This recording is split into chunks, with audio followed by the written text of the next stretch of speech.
बिल्कुल रमन, सबसे बड़ी बात यह है कि जब से ये सरकार का गठन हुआ था, आपने देखा था विपक्ष लगातार ये कह रही थी कि अब सरकार के लिए कई फैसले लेने मुश्किल होंगे।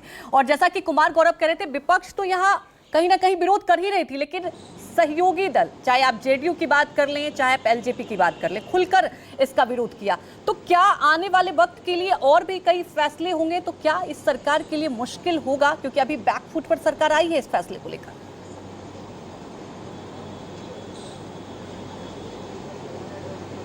देखिए, पिछले 10 साल के बाद जब ये सरकार बनी नरेंद्र मोदी की अगुवाई में, तो बहुमत का आंकड़ा नहीं था सरकार के पास। बहुमत का आंकड़ा एनडीए में शामिल जितने भी दल हैं, खासतौर पर जेडीयू और टीडीपी के समर्थन के बाद ये सरकार चल रही है। उसके बाद से ही अंदाजा लगाना मुश्किल नहीं था कि सरकार को ऐसे फैसले लेने से पहले अपने सहयोगी दलों से विचार विमर्श करना पड़ेगा।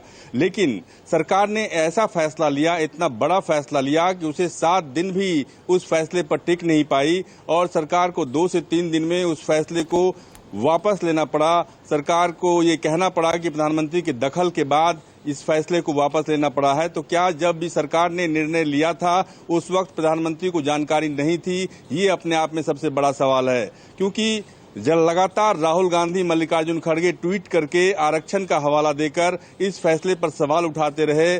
कांग्रेस पार्टी के सहयोगी जितने भी दल हैं वो सवाल उठाते रहे और सरकार की मुश्किलें तब बढ़ती दिख रही थी जब एनडीए में शामिल दल, एलजेपी हो, जेडीयू हो, उन दलों ने भी सरकार के इस फैसले के विरोध में अपनी राय रखनी शुरू की और कहा कि सरकार से हम इस पूरे मसले पर विचार विमर्श करेंगे।